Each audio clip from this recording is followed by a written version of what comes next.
Here I'm peeling an apple just to get used to the dexterity of the blade shape and handle shape, and I will say the grips are absolutely fantastic on this.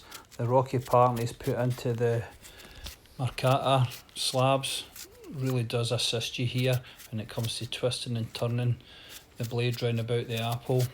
It was really a joy here to use this.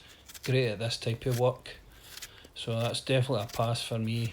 Made this relatively easy, and I think it'd be really good when it comes to prepping game also.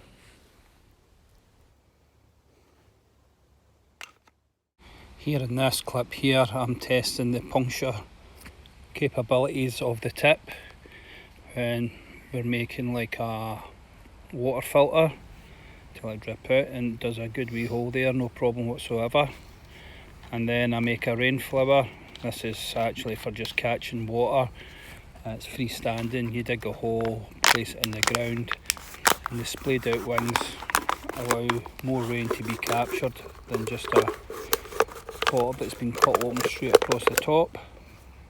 And just stick that into the ground. So this is what I'm actually making here, and it does that no problem working here with the plastic. And this is just a Coca-Cola bottle I found in the woods. So it slices through it, sharp as anything. It's actually one of these knives you've got to watch what you're doing. It's so sharp.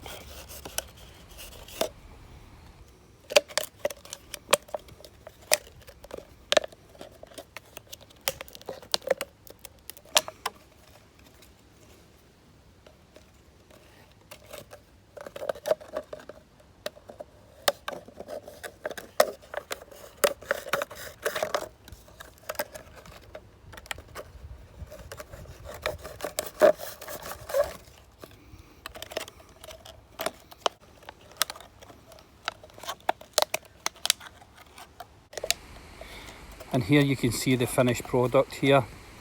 Just a quick Rainflower, done it in relatively quick time, a few minutes, nice and easy, a really sharp blade as I said, and this is a really great wee container for anybody who's in a survival situation, you need to catch some rain. Good use of plastic bottles that we found in the rubbish. Here I'll go on to doing a bit of battening now.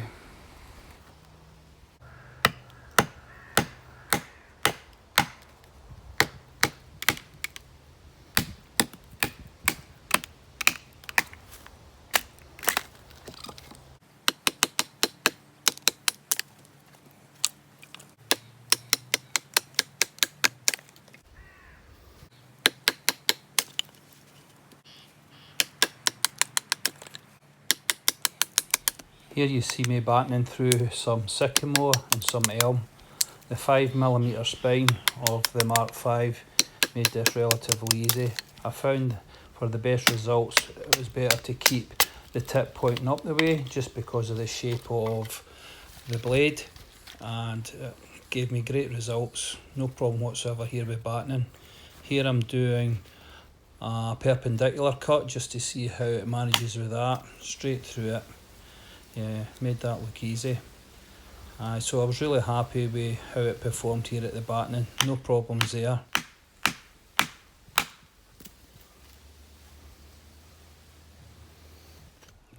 The next test I try here is some feather sticking. This blade excels at this just due to the shape of the blade, and I know a lot of yous are actually used to Scandi blades, and this is a convex, but it does an absolutely fantastic job. If you struggle at doing feathers, the shape of this blade, the drop point upsweep of the shape of it really does assist you when it comes to making these feathers. You can make them as fine as you want. I was trying to hurry up here and the results are great. This is one area I will say the Mark 5 does excel at. Here I'm also doing some shavings, really easy.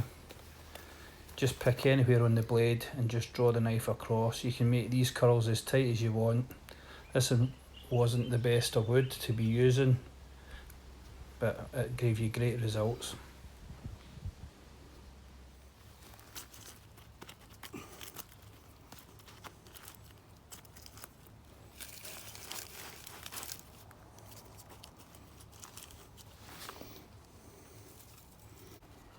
Here we see the Mark 5 doing a couple of feather sticks for its first fire, and as I said previous here, this really excels this blade when it comes to doing feather sticks, and they take to light no problem whatsoever.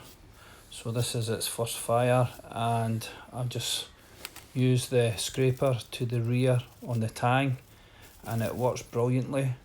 I used it on a really poor fire steel when I first got it, and it managed to produce really good sparks on that. So the fire steel scraper, I'm going to give that 10 out of 10. It's really quite sharp, the edge on it, but not to the point that it actually digs into your hand. And we'll just see it here working. This is a really good fire steel that I'm using.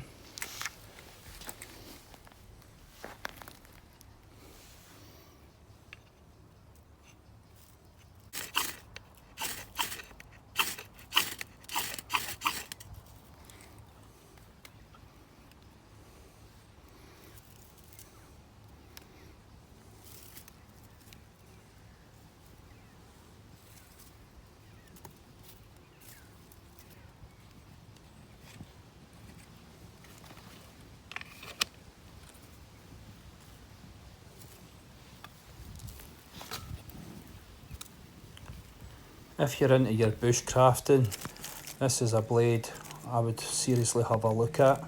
It's got a lot of great capabilities, especially around the firecraft, and you can see just with the shape of the blade also that it'd be really good for dressing out game, fish and other materials like that. And the tip is relatively sharp with that swedge, so when it comes to puncturing material it's really good also. I actually, for myself personally, find it a bit small for the type of materials that I work with and the jobs that I do in the woods and round about my camp. I actually prefer more a combat style survival blade rather than a bushcrafter. But if you're into your bushcrafting, I could highly recommend this blade. Take a wee look at this one. It's a beautiful looking blade also.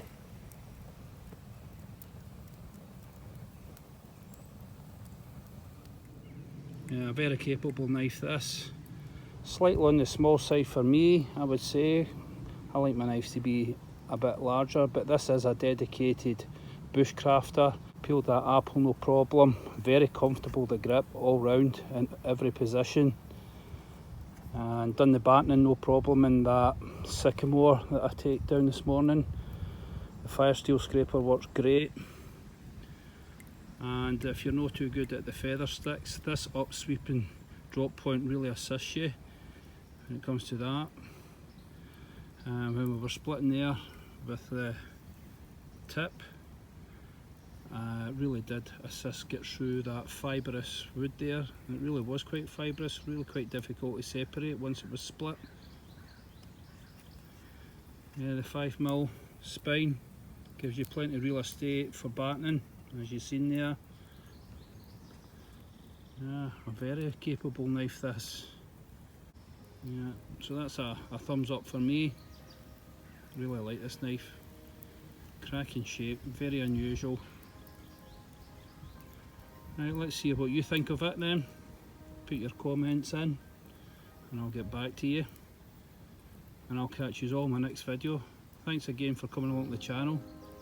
See you all soon. Cheers.